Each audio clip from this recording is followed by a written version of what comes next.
Basically what we're going to do today, I want to talk just a tad about assignment 3, and then review the batch norm that we just kind of had finished up at the end of Wednesday, and then go on to some more complicated convolutional net architectures. Okay, and many of these were motivated by the ImageNet object classification challenge, which at this point, as we'll see, has been retired because it's basically a solved problem. Right? So we're going to look in detail at a couple of those architectures. The homework was canceled, the quiz is canceled as well, so there is no quiz today. But we will resume having homework on Wednesday and then a quiz next week.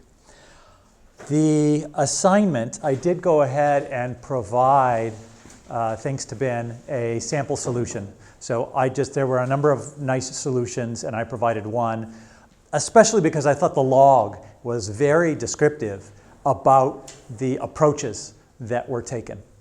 And I just wanted to look at a couple of things and describe a couple of the, let's see.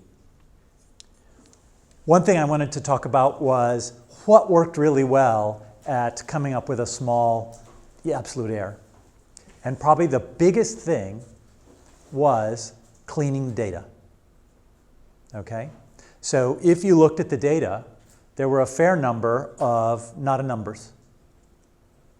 Well, when those not-a numbers get fed into your neural network, not-a numbers propagate as not-a numbers. And so they go through, and you can sometimes end up in your loss as not a number. Or when stuff is moved back, any not-a numbers are going to mean that any associated weights aren't going to be updated.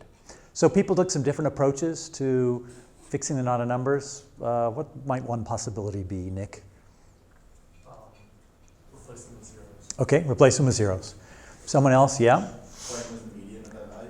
Okay, so replace them with zeros. Replace them, so that's one possibility. Replace them with -1s, I'm going to throw in there. Something that's not present, so guaranteed to be different from anything else. So it just specifies kind of a missing. You said replace it with the median? Mean? Yeah, median. Yeah, okay, so that could work as well. It's like, well, if I don't have this value, let's just assume it's in the mean of these. We're losing a little bit of information there, as opposed to, let's say, a -1, something that's distinctive, that it could theoretically learn. You could also, well, those are some examples, and either of those worked. One thing you have to be wary of is some leakage if you use the mean approach. Okay, if you use the mean approach, is it valid to say in the training data, that is the big set of training data before I do k-fold validation, right? In the training data, replace not a number with the mean of all the training data.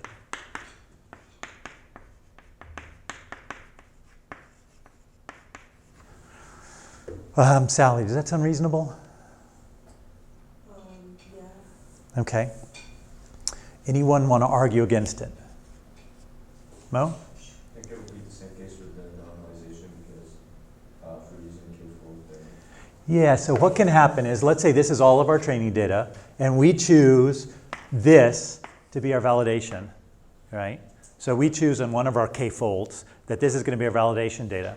Well, all of a sudden, this outer training data, we have modified to be the mean of all of this. So it includes the mean of the validation data. So we are leaking some information. Like, let's say there was 3 big outliers in here that pulled the mean way up. All of these training values would have that pulled up mean, okay? And so therefore they kind of know that the mean is higher than it would otherwise think from the training data that remains. So in order to do this, you would have to do it on each of the k folds that you're running to do just the mean of this. But there's more, right? Then you'd also have to replace the validation data, any not-a numbers, with the same value you used. So you'd want to use the same mean you used for training. And when you're testing, or when you're predicting, you need to also replace not a numbers with whatever you used when you train the model. And that leads to one point about the normalization. Many people did this. Many people did, for the normalization, something like, so this is within the k-fold thing, so within the for loop for a particular fold.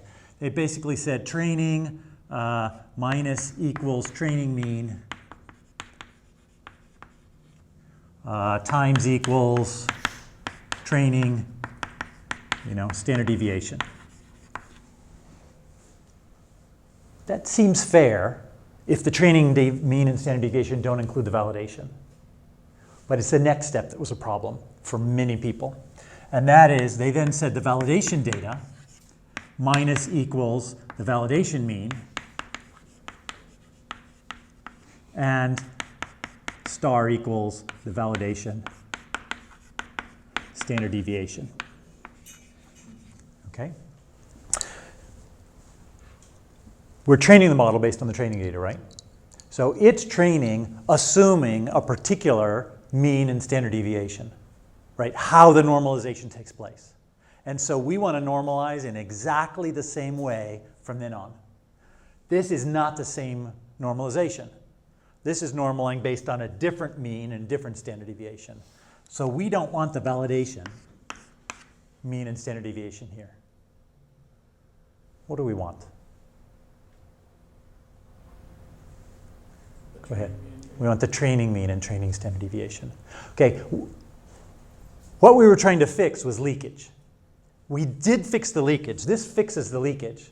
The problem is we have this mismatch between how we've trained it and the actual data that's coming in to predict. Let me give you an example. Many of you probably had a model to begin with that just predicted around 180,000, right? Which is basically, I know, let me just predict the mean house. Like, average house is 180,000. Let me just always say 180,000, right? Where did it get the average? Well, let's say it came in kind of as the training mean, right? It figured a 0. That's not a great example, actually, now that I think about it. I know how I'll describe it. So when we're training, the average house on every single feature would be a 0, right? Because it's the mean. For every feature, we're saying, what's the mean of it? It's 0, once we normalize, right? So therefore, when we're training, if you want an average house on all dimensions, it's 0, 0, 0, 0, zeros. Well, we want the same thing to be true if something comes in from the validation, right? When we're actually going to predict. We want to make sure that if we have all zeros, that's a average as this network was trained. And the validation mean and standard deviation may be fairly different. Again, we may have outliers in here. So the mean may be much higher or much lower. So that's why we want this to be training here. And the same thing for the test data. For the test data, we don't want to use the test mean and the test standard deviation. We want the training mean and the training standard deviation. And then if we go out in the real world and predict, well, first problem, we might only have one thing we're trying to predict. I have a single house I'm looking at. So I don't have a very good mean and standard deviation there, at least don't have a very good standard deviation. And so I want to use this saved training mean, training standard deviation. So when you're normalizing inputs, if you normalize inputs, you're going to need to save those normalized scaling values with your model and make sure you do exactly the same normalization later. Is that clear? Chanty. Do we train on a single fold, or do we still train on multiple folds? Probably the best deal is to train on all the folds. So that which mean you would use? Then if we're training on all the folds, we're training on all that data. That's the data we're going to use. So in that case, we would include the entire training data. The way to think of it is whatever you're training the model on, right? Whatever that population is of data, that's the mean and standard deviation you want to use from then on. And we normalize this data so that the model can more easily get to better weights, so that it doesn't have like large weights and things like that. It's the large weights is one issue, and the other issue is this difference in scale between different features. Some features very small, some features very big, and so it having to try and learn to scale those separately. Okay. So let's see. I don't know why this is this tiny window.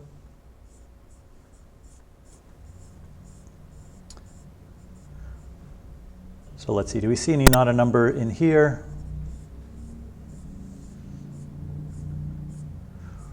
I don't see any right here, but we know they're there. So let's look at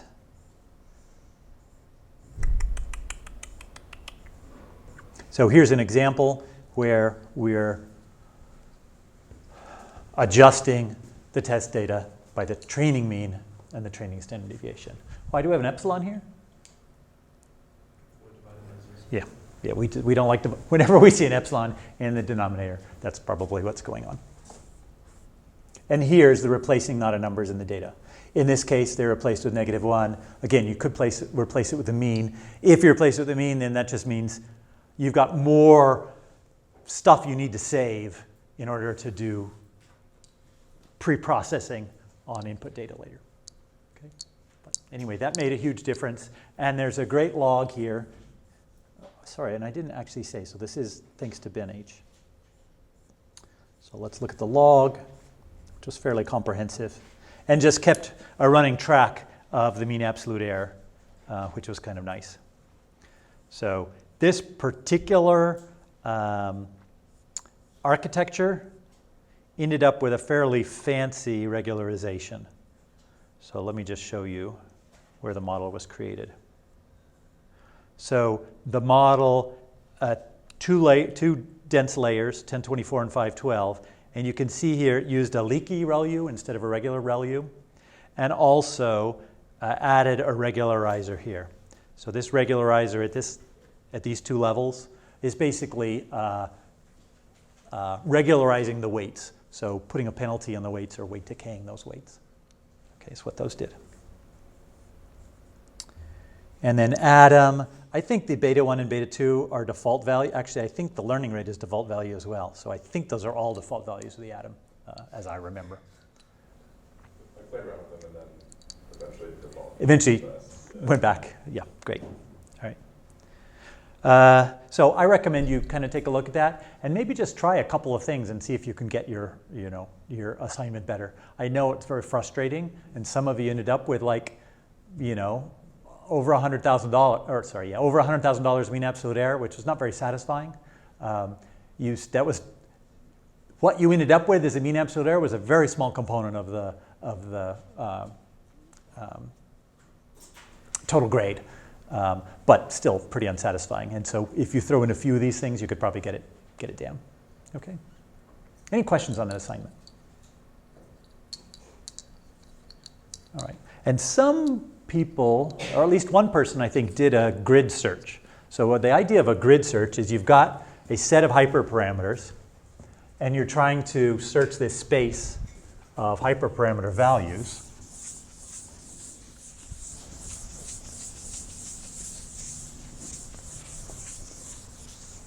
So you've got, let's say, hyperparameters you want to search, like learning rate.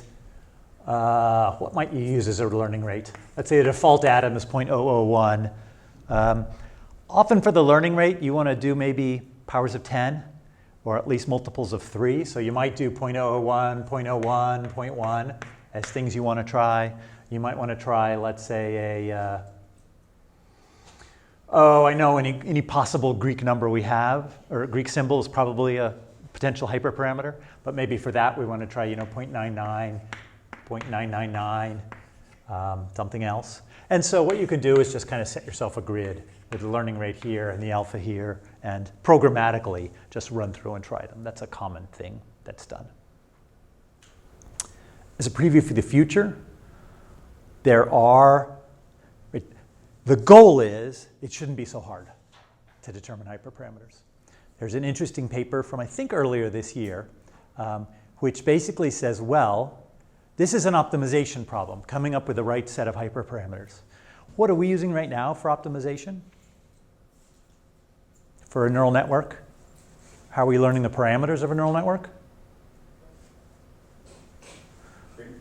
Using gradient descent. So why don't we use gradient descent to find the values of these hyperparameters?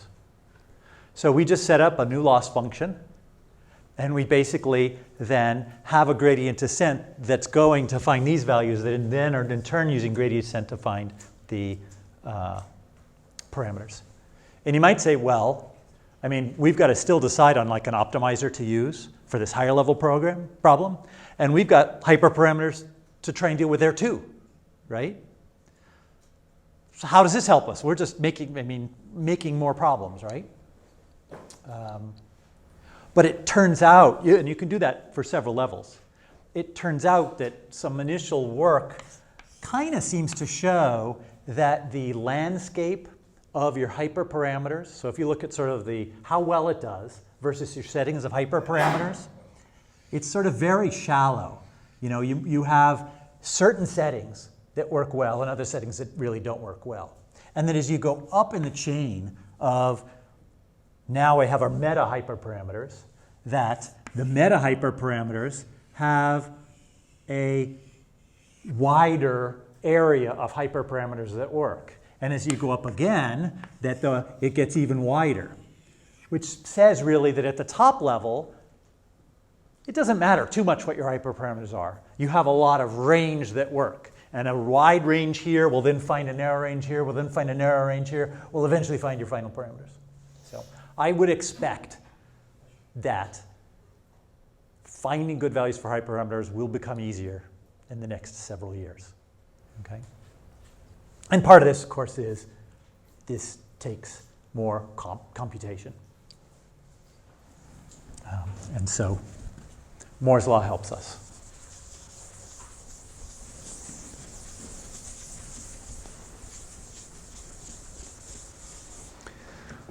All right, batch norm. So batch norm is this regularization technique that was designed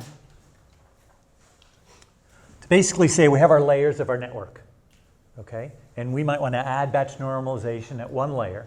And the reason is because we want the mean and standard deviation of these inputs to be relatively stable, right? As we go from mini batch to mini batch to mini batch, if the mean and standard deviation are wildly moving around, that's going to make it hard for this layer to learn because its input is just so variable. That's the theory of it. Okay. And so the idea is, let's normalize each batch, each mini batch. So when a batch comes in, right, this is some particular mini batch, B, calculate its mean, calculate its standard deviation, rescale this. This should be very familiar, right? The center is at the mean, and it's a unit standard deviation. And then, so this is from the mini batch. That's why it's a sub B here.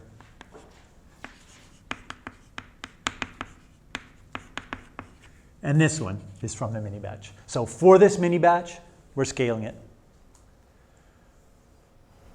There's some optimal standard deviation and mean for whatever's coming out of layer K into this layer K plus 2. We don't know what it is. But gradient descent could probably find it.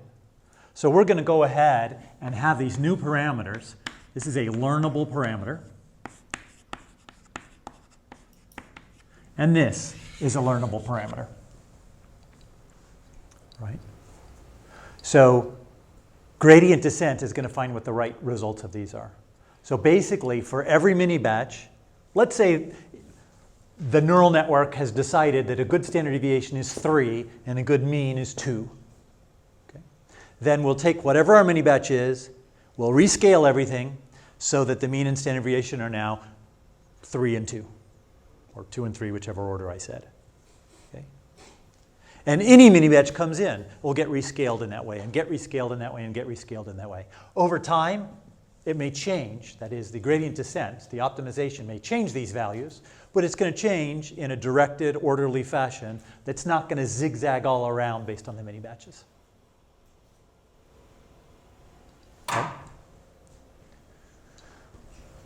That's the intuition. Why it really works is a little bit unclear.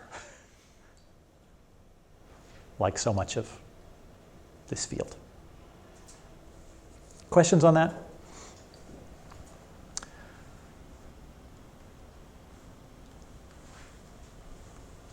When we are predicting, that is when we're doing validation, or when we're actually running the test set, or when we're just out in the field, we do not want to use these mean and standard deviations of the mini-batch. Okay? We don't necessarily even have a mini-batch. Right? Again, we may be predicting one single input. We have to have some mean and standard deviation. So let's kind of use the one that was most. Two possibilities we could do. We could just, well, can we just take the test set and calculate the mean and standard deviation here? Why not? Ben was shaking his head. I didn't see you shaking your head. Go ahead. Just to avoid looking at the test set at all before we... I don't mean test set. Let's try again. Can we look at the training set, mean and standard deviation, at this layer? Jack, what do you think? Sorry, I think I crossed it by the test set there. Okay, yeah, that was... They both start with T. It's very confusing. That's not a bad idea, right? You could just basically say you train this all, and then go through, feed every training value in, figure out what the outputs here are going to be, and accumulate what the mean and standard deviation is. But you could just do that while you're training. So basically, you're calculating this mean and standard deviation as you go, and over time, it'll change, right? Because earlier layers will change, and it'll change what's coming out of here. Just keep a running average of this, maybe an exponential moving average. So it's our estimate of what the overall mean and standard deviation is. And then we'll just save that in the layer. So the batch normalization, like dropout, is going to work differently at prediction time than it is at training time. At training time, it actually calculates this. At prediction time, it uses its saved moving average. Okay? All right. ImageNet. So ImageNet is a competition that I don't know actually when it started. Maybe it did just start in 2010. So in 2010, 1,000 categories. All right? I'm going to give you some examples to show you some of the categories. Some of them are not easy to distinguish. And I lied to you about something last week about ImageNet, and that is, it is true that they used Mechanical Turk for much of this. But they did not, on Mechanical Turk, say, here's an image, here are 1,000 categories, choose the best category. Because that's a hard problem, actually, just even to look at the 1,000 categories. Instead, they said, here's an image, is this a, and then they gave a category name. Is this a cat? Is this a Siamese cat? Might be another question that comes in. Is this a potato peeler? I don't think that's really one of the categories. So they had to do some work to figure out these binary questions, but they were all just binary questions that were presented to these Turks, Mechanical Turks. Okay.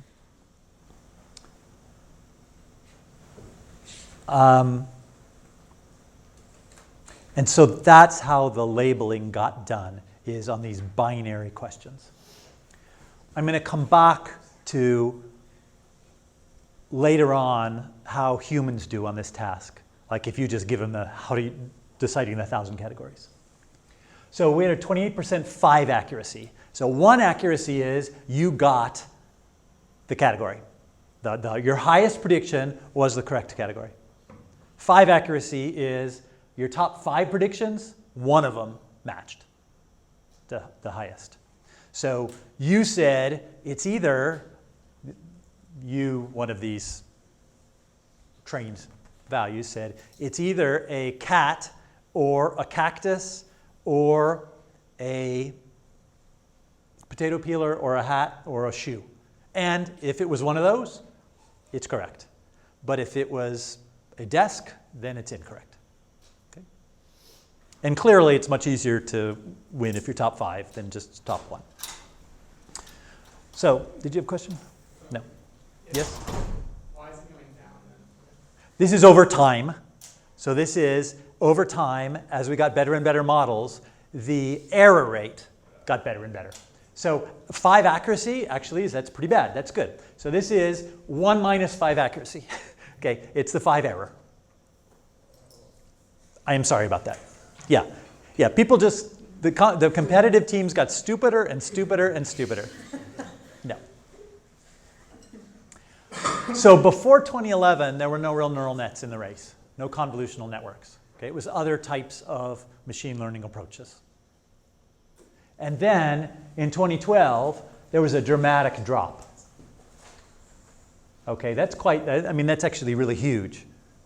So AlexNet was the first convolutional neural net. And the key there that made it practical was they ran on a GPU. Okay, so that they actually could do this in some reasonable amount of time. So they actually had to break apart a model that ran on 2 GPUs. So kind of part of their model ran on 1 GPU and part of their model ran on another GPU, and then they communicated after the fact. The next year, they had some small modifications and got, again, significant improvement. The next year, VGG, right, which we've already seen. We saw VGG 16, and that's basically just pretty straightforward. So it consists of convolutional layers, followed by a ReLU, followed by, what's the other type of a layer that there is? Nick? Max pool. And then at the very end, a couple of fully connected layers. And remember that the vast majority of all the weights is in those fully connected layers. Inception, V1, was also introduced that year. And it actually had a 6.7% error rate in the top 5. And then the next year, ResNet. It's those 2 that we're going to be talking about today. And just to give you a rough idea, human level performance is about 5%. Okay? On the same task. Distributing a bunch of binary questions, we do better. I mean, the theory is the ImageNet is labeled correctly, right? But sort of a mass agreement about things, we can get down to the 0%. But an individual is about 5%. And that was basically a very bored grad student who wrote some software that I'll actually show you right now, actually, to do classification.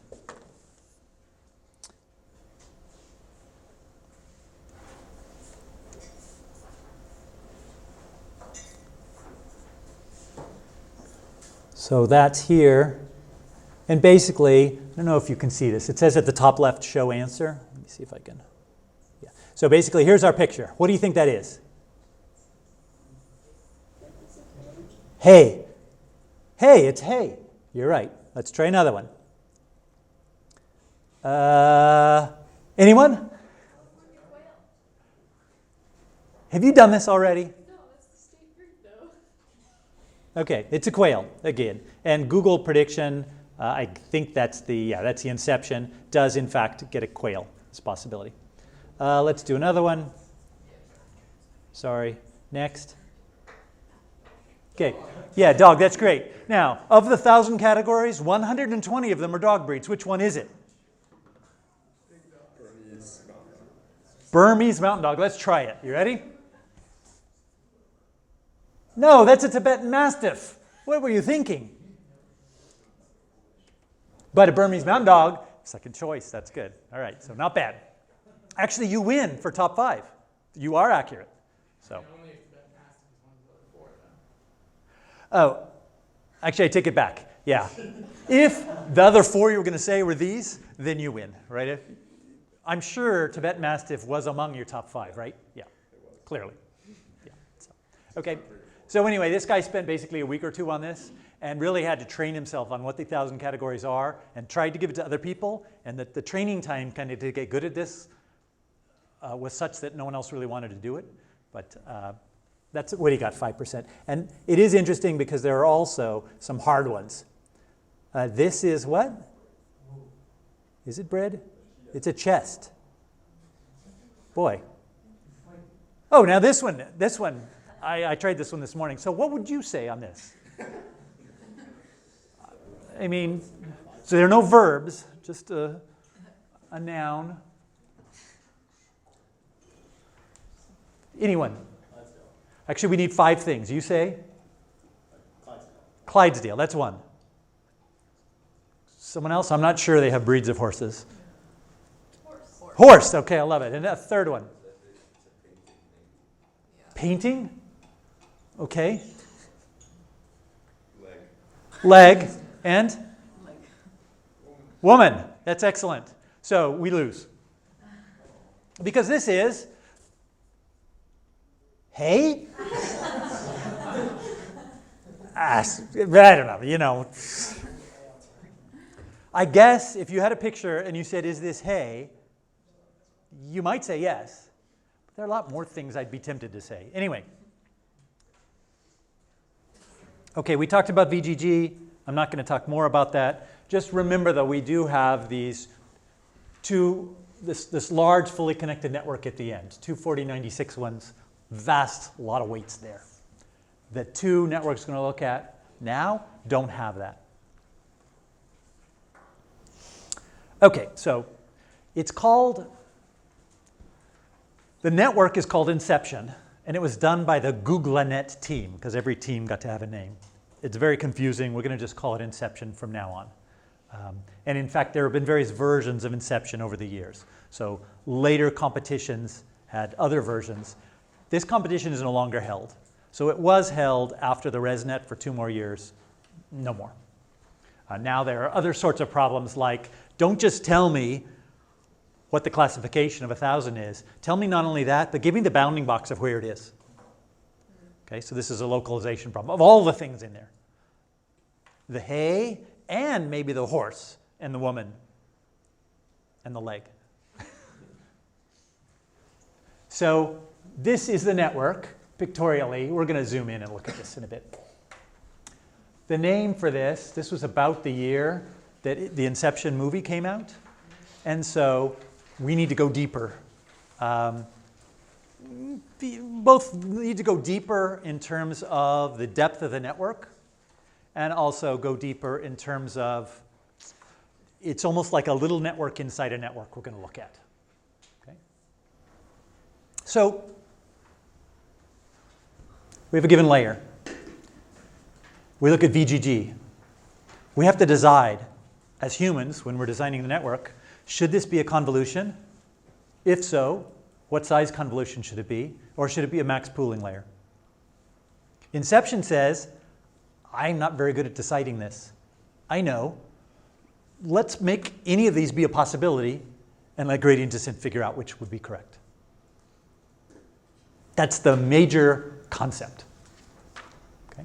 So what happens is we have a layer, and in this layer we have, so this is like a little mini network almost.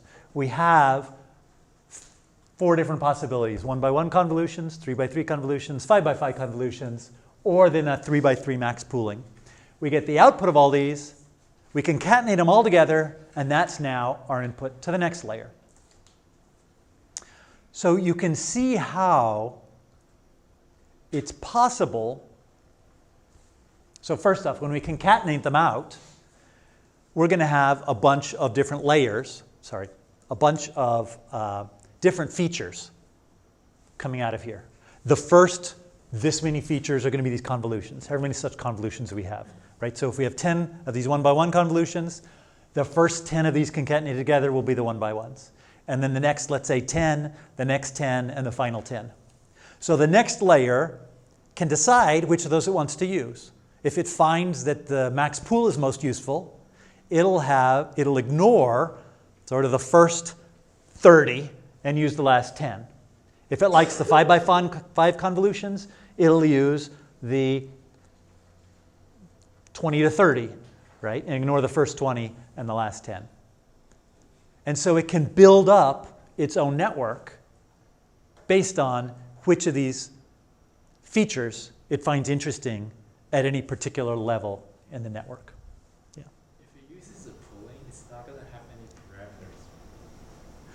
The pooling doesn't have any parameters. That is true. However, it's actually, it is true. However, let's look at how the learning can still take place. Basically,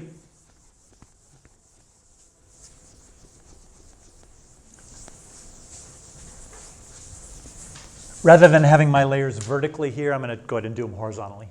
Right? So we've got layer K here, and we've got 1 by 1s coming out, and 3 by 3s coming out, and 5 by 5s coming out. And let's say we have 10 of these, 10, 10, and 10. Well, we have the max pool. Okay. First thing is when we do a max pool, we don't specify a depth for the max pool, right? Convolutions, we have so many of them. For the max pool, just whatever the input is going to be what the output is, right? So we're going to have some number of these out here. Can't use K, we'll use J of these out here. Let's say it's 10. Okay? So what comes out is we're going to have some set of features, and the first 10 are going to be the 1 by 1 output. And the next 10 are going to be the 3 by 3, and the next 10 are going to be the 5 by 5, and the next 10 are going to be the max pool. Okay? Now, there's no learning that takes place here, I agree. Right? There's no adjusting of weights here. But at the next level, when we look at, for instance, a 1 by 1 convolution, right? So we have a particular 1 by 1 convolution. What was the depth? So this is at layer K plus 1. So this goes in to layer K plus 1. And this is a single 1 by 1 convolution. What's the depth here?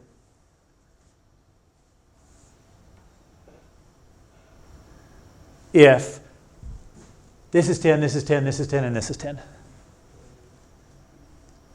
It's 40. Let's say that this convolution has zeros all the way to here, and then it has, I don't know, let's say ones. So zeros for the first 30 and ones for the last 10. This convolution is ignoring the 1 by 1 and the 3 by 3s and the 5 by 5s from the previous layer, right? And it's saying, I like these max pools. Okay? I'm a fan. So this fact that we're using these max pools from the previous layer and not using the convolutions is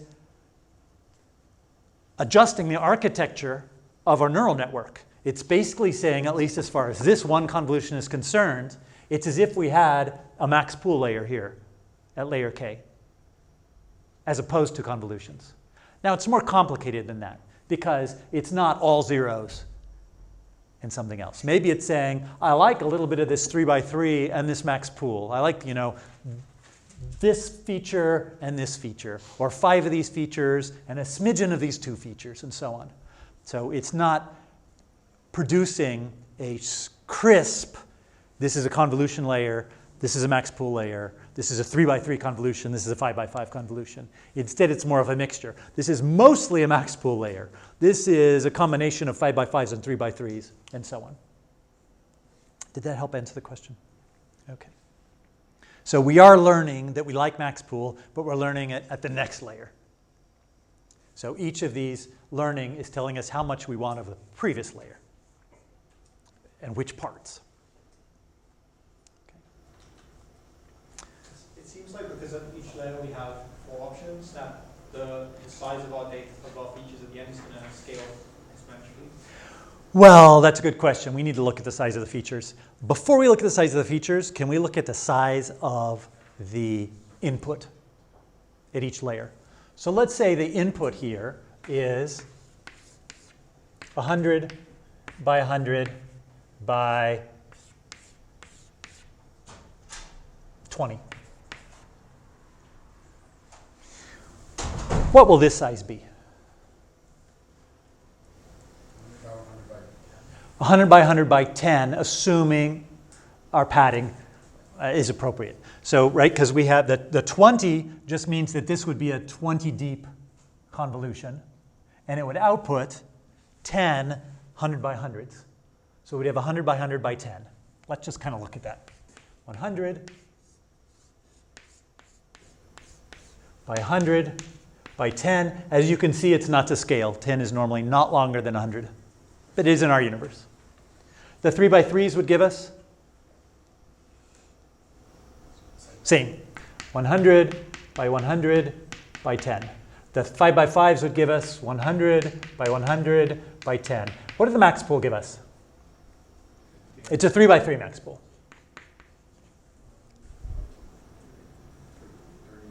33, let's say, by 33 by 20. Can you concatenate together? So 100 by 100 by 10, 100, 100 by 10, 100, 100 by 10, they all stack nicely, right? That gives us a nice 100, 100 by 30. We want the last part to kind of fit in there. It's got to be 100 by 100. Whether it's 10 or 20 or 30 or 40 doesn't matter because we're stacking them across that dimension. But this can't be a 33 by 33. We want it to be 100 by 100.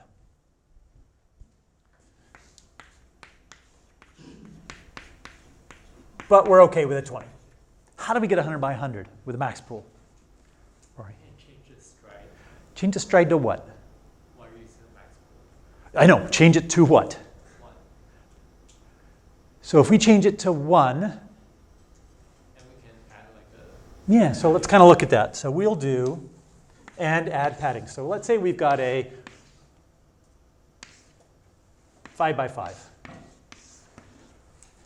And we want to end up, after max pooling, with a 5 by 5.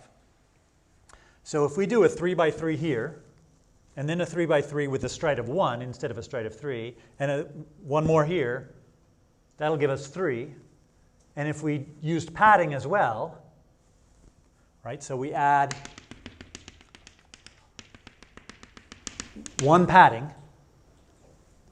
So pad 1, stride 1, max pool 3 by 3, then a k by k outputs to a k by k. So that's what we're going to do in the max pool. Okay? So it's not quite the max pool we're used to, where it tiles the image. We're going to actually be doing overlapping max pools. So that's how we're going to get 100 by 100 by 20.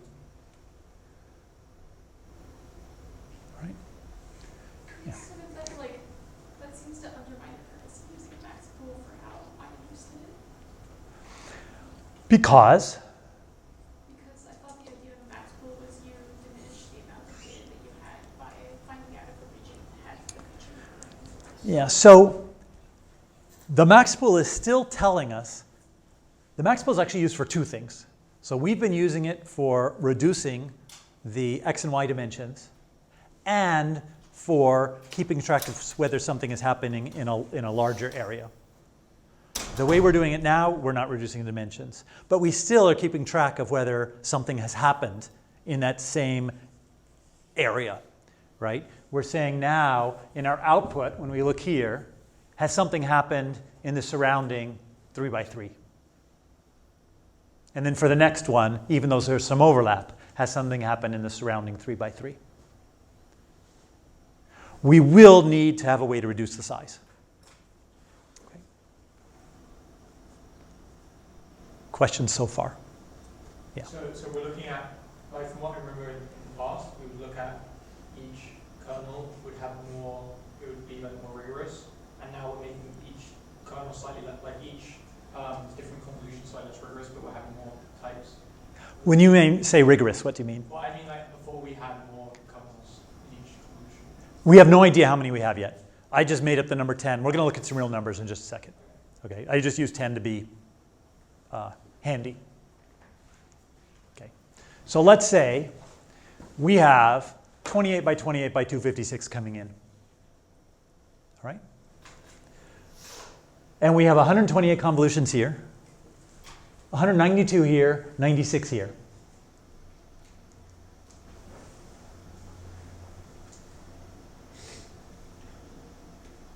And we're going to describe where this 96 come from, because right now it doesn't make sense. For what we know about max pools, what does this number have to be?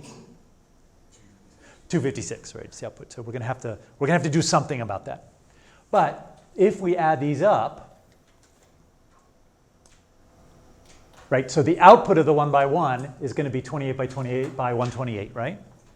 And the output of the others, 28 by 28 by 192, 28 by 28 by 96, 28 by 28 by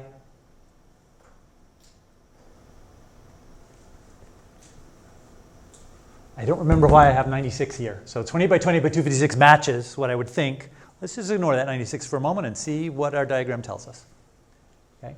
So the final output of this is going to be 28 by 28 by stacked together 128, 192, 96, and 256, right? Which is pretty large. And it only gets larger. But here's what we're going to do. We are going to do some manipulation to reduce the number of features. So we're going to still have a 1 by 1 convolution here. But before the number of features feeding into these convolutions. Okay?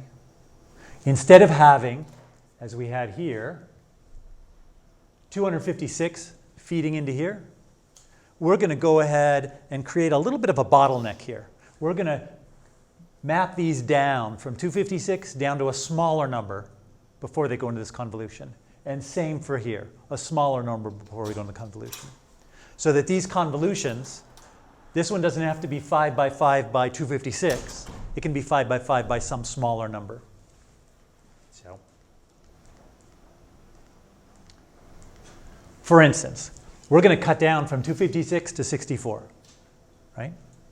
A 1 by 1 convolution is going to just take every one of these 28 by 28 and do, for all 256 of them, a linear combination of those, and we'll have 64 of them. So basically it takes us from 28 by 28 by 256. After this, what do we get? 28 by 28 by 64. So that these 3 by 3 convolutions are no longer 3 by 3 by 256. They're going to be 3 by 3 by 64. Yes, the convolutions themselves will be 3 by 3 by 64. Okay? We do the same thing here, but for the 5 by 5s. And then we know this has to be 28 by 28 by 256, right? The 256 comes from here. If we just stuck with that, that would mean every layer, the number of features would get more and more and more, right? Because the max pool layer has exactly the same depth as the previous layer, plus we got all the convolution output too. So it'll get bigger and bigger and bigger and bigger, more and more and more features. So we're going to do now a post-processing on the convolutions here and have 64 outgoing 1 by 1 convolutions. So it'll take us from 28 by 28 to 256 to 28 by 28 by 64. Okay. And so therefore what we end up with is with this 28 by 28 by same number we had here and here. I think we have fewer here, and we definitely have fewer here. We have to do something to get fewer here.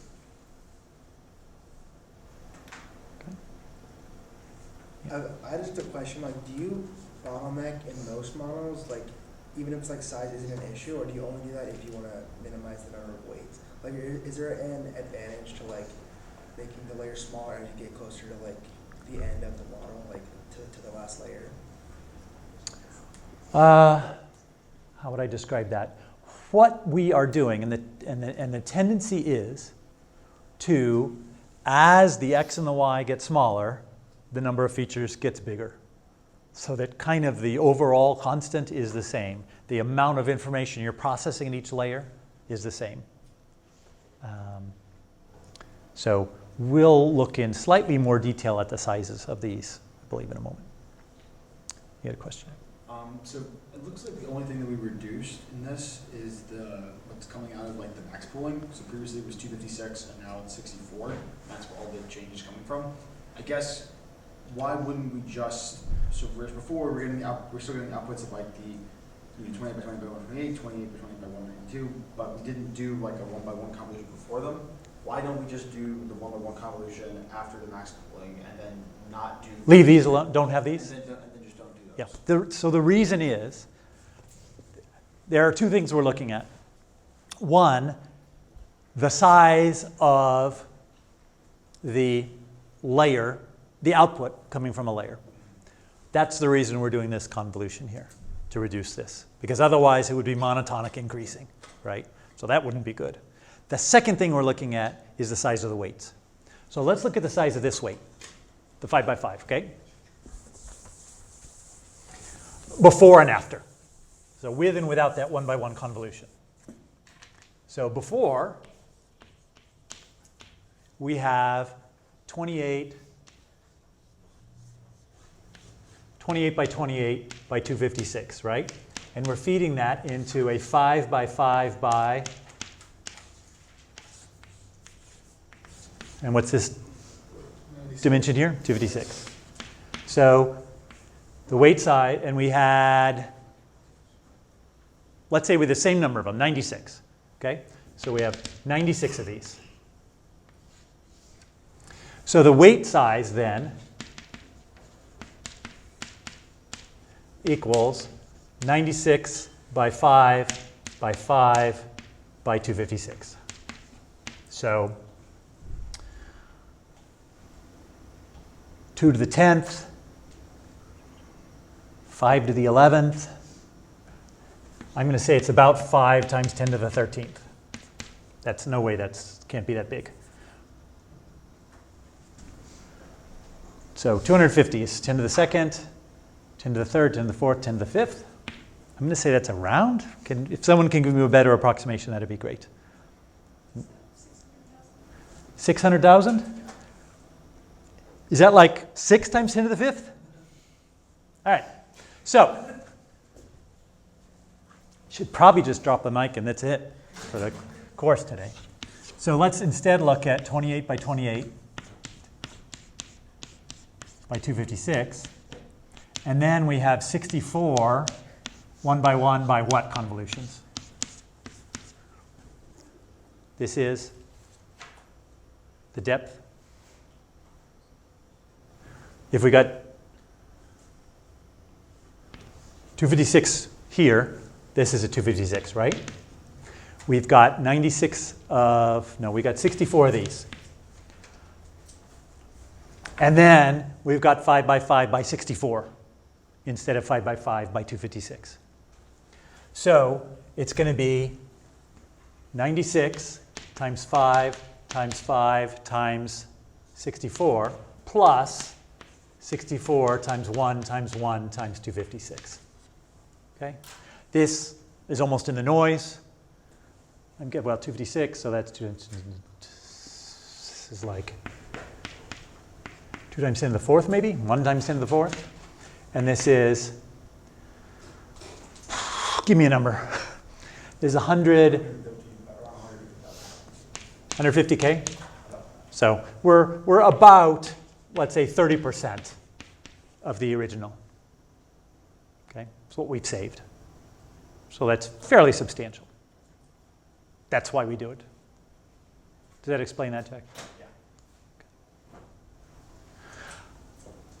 I'm going to show one other savings that you can do. And in fact, the later versions of Inception do this. You can view a 5 by 5, rather you can approximate a 5 by 5 convolution with 2 3 by 3 convolutions. So if you have a 5 by 5 convolution, and let's just say it's one-dimensional, so 5 by 5 by 1. If we take the output here,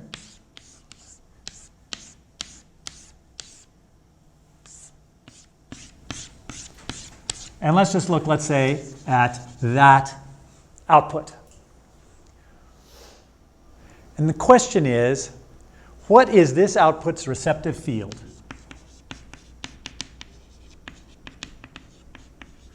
That is, so this is at layer, so this is output of layer K, And what's the receptive field in the input of layer K? So if this is, let's just say 1, 2, 2, 2, what is its receptive field? That is, what are the pixels that it's looking at in the input? Top left, like. And I made it 2, 2. I don't remember. Do I count from 0? Today I'm counting from 0. Okay, so starting from 0, 0, going out to. yeah, it's 0, 0 to 4, 4. Clearly it's a 5 by 5, right, in the input.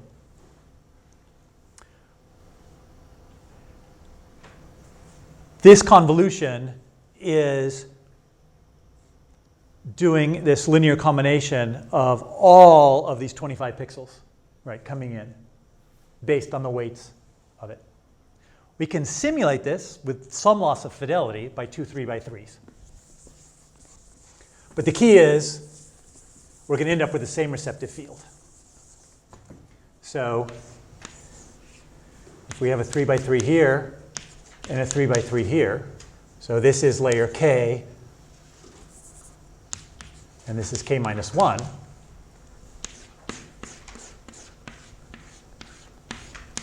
And again, we're looking at 0, 1, 2, this guy, and we want to know what's his receptive field in 2 layers back, right? Which is effectively the 1 layer back here, because we're replacing 1 layer with 2 layers.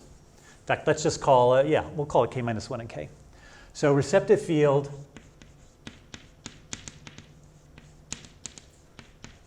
in input of K. And that's clearly the 3x3 area around it, right? So it's 1, 1, 2, 3, 3.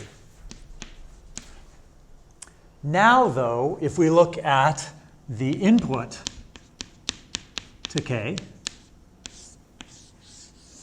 and it's the same size, let's say, and we look at, let's say, this is one of the elements in the receptive field. So let's look at this one here. And now let's say, what's the receptive field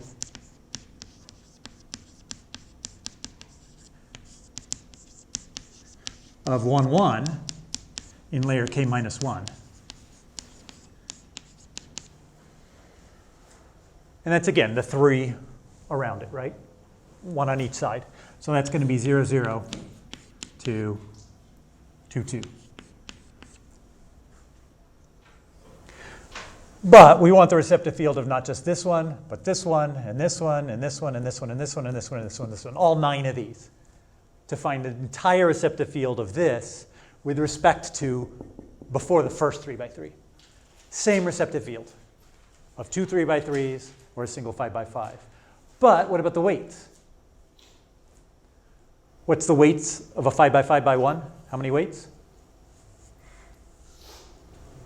25. So here, 25 weights. And here are how many weights? Yeah. Total equals 18. So we're saving 40% by using 2 3x3s instead of a 5x5. 40% can be a lot. So that's why often you won't actually see 5x5s, but instead 2 3x3s. Questions on that? Yeah. So instead of saying like, and probably you said they did this in later versions where like they probably took this 5x5 or 5x5 there and just had 2 3x3s. They just replaced it with 2 3x3s. Yep, that's exactly it. And if you want to do a 7x7, 3 3x3s, right?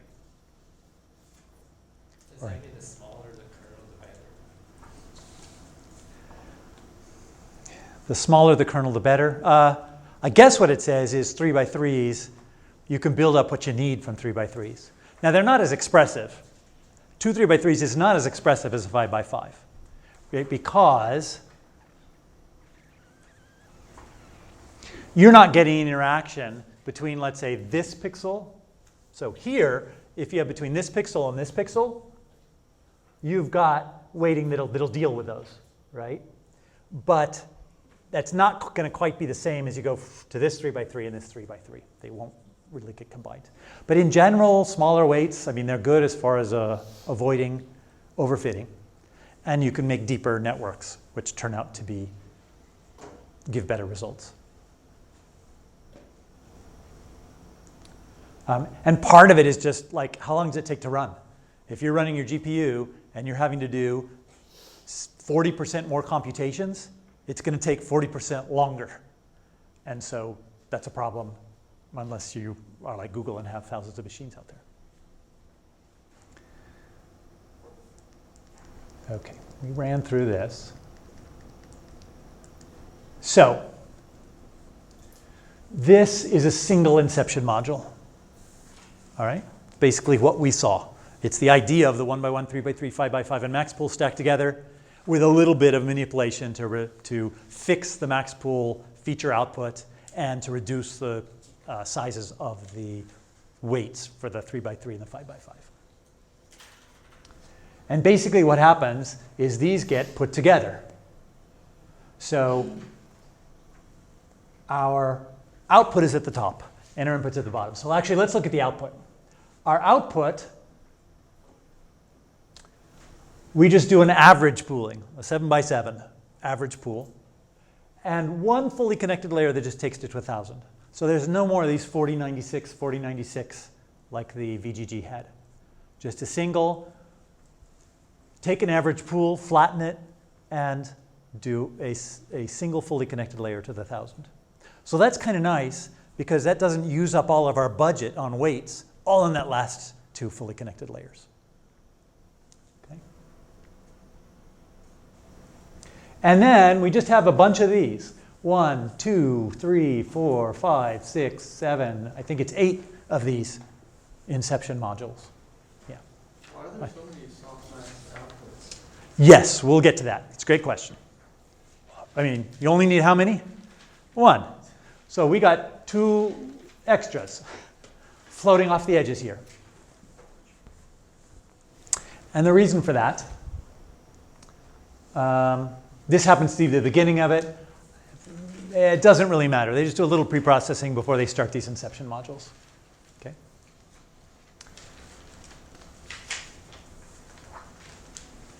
2 extra outputs. So they're there for training, and they're there as a way to feed loss, to feed gradient to the deeper parts of the network, back more towards the beginning. So here's what happens.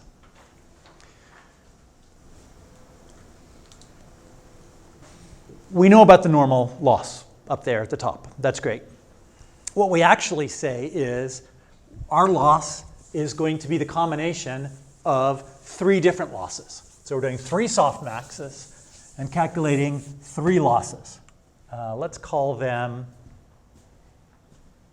sorry, I just need to find a longer piece of chalk. Here we go.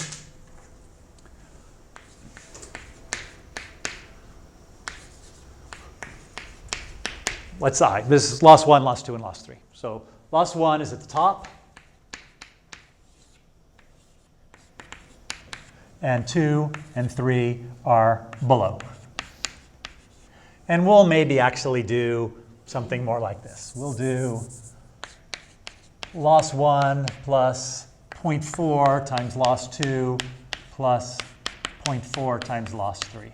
So we won't care about the other losses as much as the real loss. We're going to calculate the losses in the same way. So we're still basically going to be saying, hey, after we do a few of these Inception modules, let's try and predict what the classes are going to be, what the outputs are. Clearly, this is not going to be as good as the one at the top. But we're trying to push it towards getting enough information to predict early in the depth of the network. And then we do it again up top, again, to try and do that same thing. So if we think of these losses, right, we're basically, if we look at the derivative of the total loss with respect to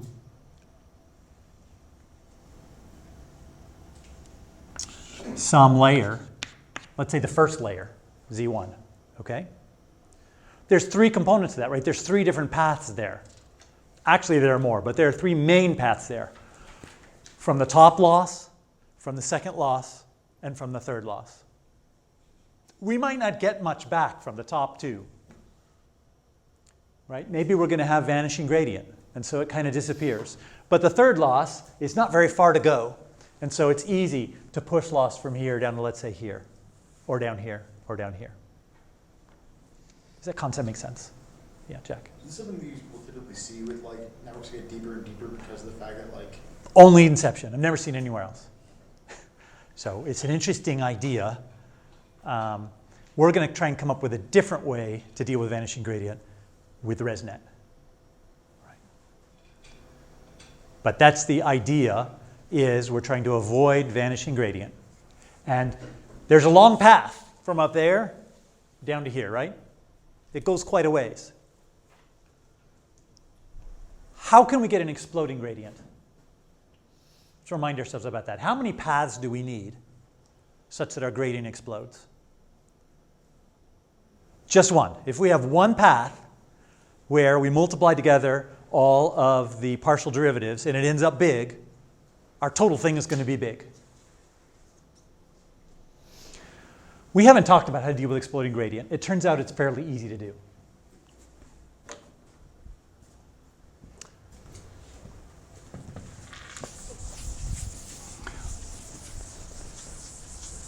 And actually, right before I get to exploding gradient, just do some takeaways of Inception. And that is we have 22 layers, and we have about 10 million parameters. VGG, remember, had like 100 and something million parameters. So this is less than 10% of the number in VGG. Two reasons that's good.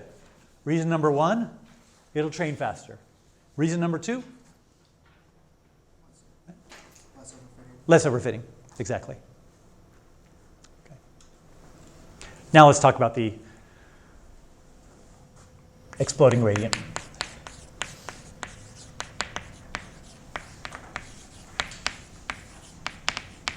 Basically what happens is there exists a path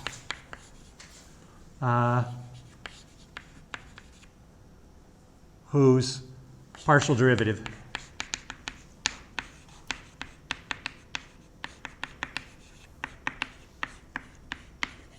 is large, right? That's the basic problem. There exists at least one path where the partial derivative is large, the gradient is large. And unless you got lucky and said, well, yes, there's one that's large and positive, and another path that's large and negative, and they cancel out, yes, that is that would solve this, but in general, you can't count on that. So the solution is, well, don't try and apply a really large gradient. Okay? What's large? I guess we could call that a hyperparameter. So if a component of the gradient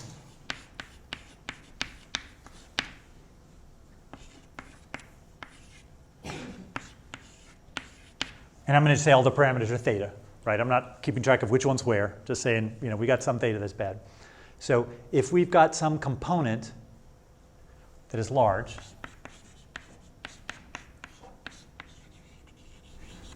clip it. If it's bigger than k, just set it to k. Does that make sense? It'll avoid the exploding gradient. Are there any problems with it?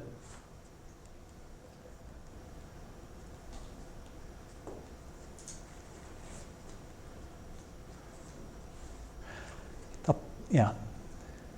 Maybe it's end up saying the upper limit too low so that it doesn't actually run values up to where they need to be. Well, yeah, if you make it too small, that would certainly be an issue. And by the way, when I say it's too large, in either direction, right? If it's too large positive or too large negative, clip it on either side. I'm going to just say positive for right now because it's easier to talk about. Let's say that you have a simple two-dimensional gradient.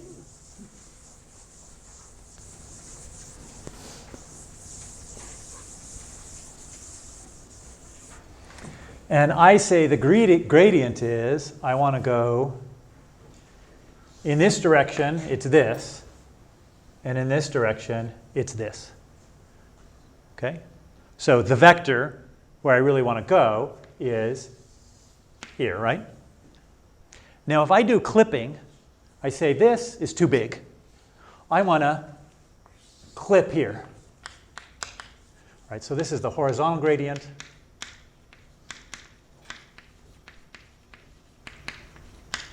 And this is the vertical gradient.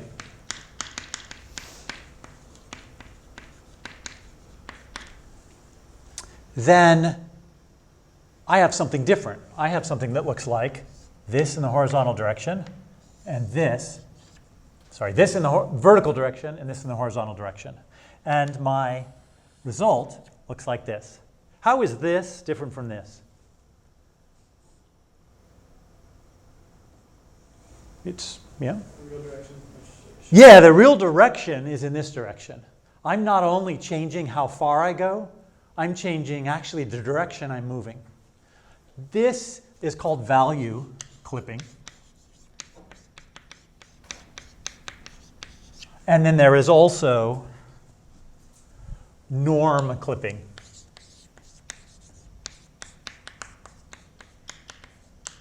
So this is, I don't know why k is my favorite today, but in any case, let's say k is our value in here. So if it's greater than k, we clip it to k. We do the same thing, negative again. And norm clipping says reduce the length of the vector but keep the relative proportions the same. So therefore, we want to say basically take theta and divide it by the norm. That is the length of the vector. Okay, so that would take this one, reduce it to something of length 1, and then multiply this by some constant, like let's say k. Okay, so that would basically, if this is too long, shorten it so it's no longer than k, or shorten it so it is k long. Does that make sense? That's called norm clipping. Why does it matter to change direction? Because over time it will adjust, right? Over time it will adjust. And actually, either of these is often used. For most networks, either one works fine. And it's certainly better than having nothing. Okay? Why don't we have an easy solution for vanishing gradient?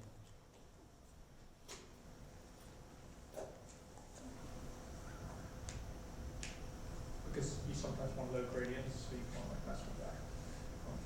Yeah, but what are we going to say? Oh, the gradient's low, I'll just make it bigger? I mean, does that make any sense? You're perfect there. Yeah, I like it right there. Well, no, let's move it big, because I don't like moving small, right? How do you make them bigger? It doesn't make any sense, particularly. You're likely going to be increasing the loss. That's one problem. Another problem, right, if you've got a deep network, and you've got a set of outputs, right? Because remember, our gradient keeps multiplied. Right, it's multiplied by weights to get down to the end result, right? To wherever we're interested in. If these weights are less than 1, and we've got a bunch of them, we're going to have some exponential less than 1, which goes down to 0, right? And if we're trying to make these deep networks, that's a problem, right? This had 22 layers. VGG had like 16 or 19. There were 2 different versions. ResNet, we're going to look at like 154. So we have to find some way to get gradient down without it going away. And the way is we're going to need to try to find some path where our multiplier is 1. That we're guaranteed that we have some path with a multiplier of 1, and we can travel and travel and travel and not have the loss degrade. That's going to be our goal. There are several ways to do that. What we're going to look at on Wednesday is ResNet, what are called skip connections. When we get into text and recurrent neural networks, we're going to get something called a long short-term memory that basically gives us, again, this gradient multiplier of 1. So the gradient could just pass back unchanged. Right? See you guys on Wednesday.